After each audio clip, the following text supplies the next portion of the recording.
2019 में भी आप लोग बोले और इस बार भी बोलेंगे। उनको लग रहा है कि हलवा है, 400 सीट जीत जाएंगे, देश में 400 पार कर जाएंगे। भाजपा पूरे देश का एक राज्य बता दे जहां वो पिछली बार से ज्यादा सीट ला रहा है। सब जगह उनकी सीटें कम होंगी और जबरदस्त तरीके से कम होंगी और बिहार उसमें सबसे ज्यादा, मैंने जैसा कहा कि रिजल्ट चौंकाने वाला होगा। लोकसभा चुनाव नजदीक है, उसी बीच इंडिया अलायंस में जो सीट शेयरिंग का मसला था वो खत्म हो गया है और प्रत्याशियों के नाम दे दिए गए हैं।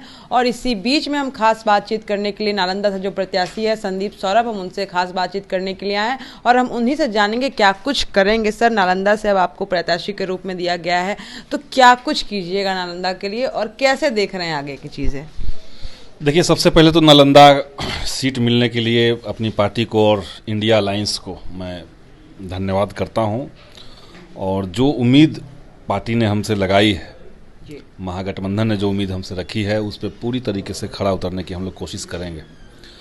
नालंदा की जनता जो है वो बदलाव चाहती है और बदलाव चाहने का एक बड़ा कारण है कि लोग जब अपने जनप्रतिनिधि को चुनते हैं, मान लिया सांसद को लोगों ने चुना, तो उनकी उम्मीद होती है कि सांसद महोदय जाकर के सदन के अंदर, लोकसभा के अंदर नालंदा की जनता के जो सवाल हैं उनको रखें।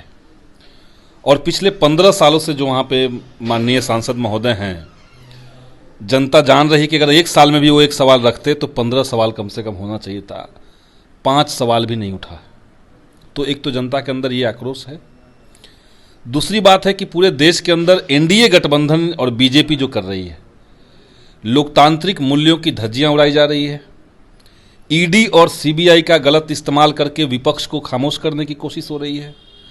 और जहां विपक्ष नहीं होगा, आप समझ लीजिए वहां लोकतंत्र भी नहीं होगा। लोकतंत्र का सबसे प्राइमरी एजेंडा होता है, प्राइमरी उसका शर्त होता है कि विपक्ष की आवाज़ों को जगह मिले। सर, अगर हम बात करें नालंदा की, तो हमारे मुख्यमंत्री भी वहीं के हैं और वहाँ पे हर एक चीज़ ऐसा नहीं लग रहा कि बहुत ज़्यादा डेवलप कर दिया गया है। राजगीर की बात करें, नालंदा की बात करें, वहाँ पे रास्ते हैं, हर एक चीज़ को अच्छे तरीके से बनाया गया है और लोग खुश हैं वहाँ के। वैसे भी नहीं, खुश हैं, सही बात है, और बिहार में भी खुशी है और देश में भी खुशी है। सड़कें पिछले 15 साल में कहाँ नहीं बनी है।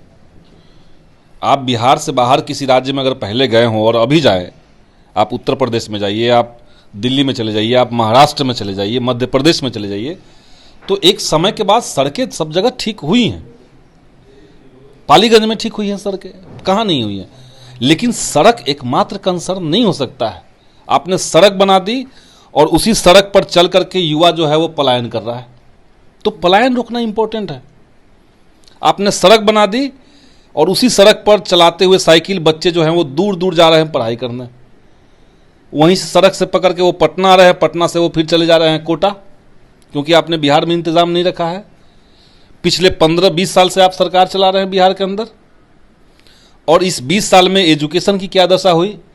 जातिगत सर्वे का रिपोर्ट आया। क्यों ऐसा है कि बिहार में 36% आबादी नहीं, परिवार, 36% परिवार 6,000 से कम आमदनी पे काम कर रहा है, जी रहा है। तो बहुत स्थिति खराब है। मात्र 6% लोग बिहार के हैं जो ग्रेजुएशन कर रहे हैं। तो ऐसा क्यों हो रहा है? तो इसलिए केवल सड़क इंपॉर्टेंट नहीं है, रोटी कपड़ा मकान है, रोजगार है, और नया जो संकट है वो लोकतंत्र है।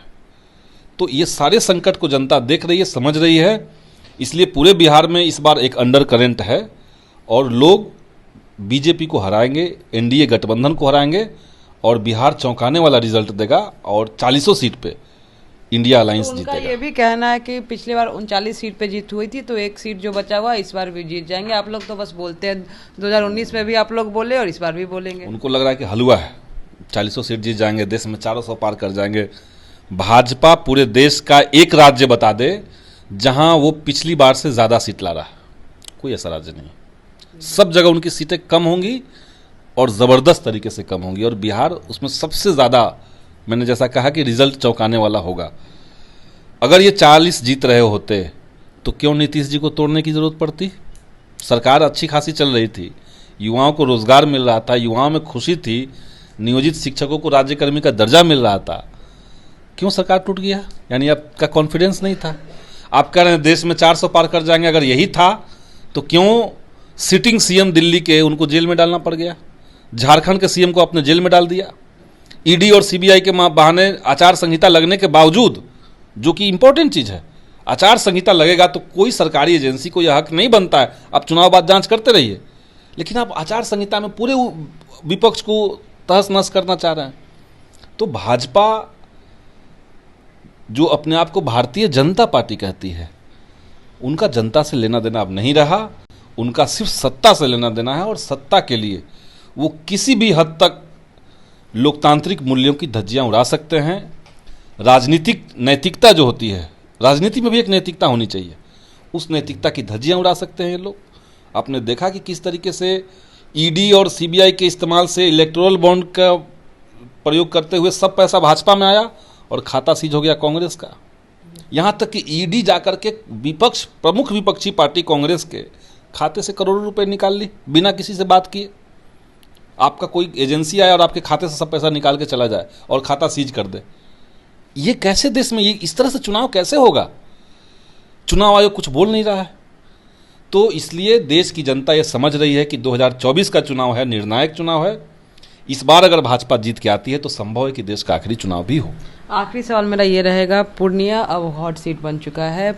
लालू इनकी बात करें, पप्पू यादव की बात कर ले, बीमा भारती, तो कहीं ना कहीं वो सोच रहे हैं वहीं से लड़ाई करेंगे, निर्दलीय भी लड़ सकते हैं। तो क्यों ऐसा हो रहा है इंडिया अलायंस में कि जो सीटें मिले हैं उससे लोग खुश नहीं हैं?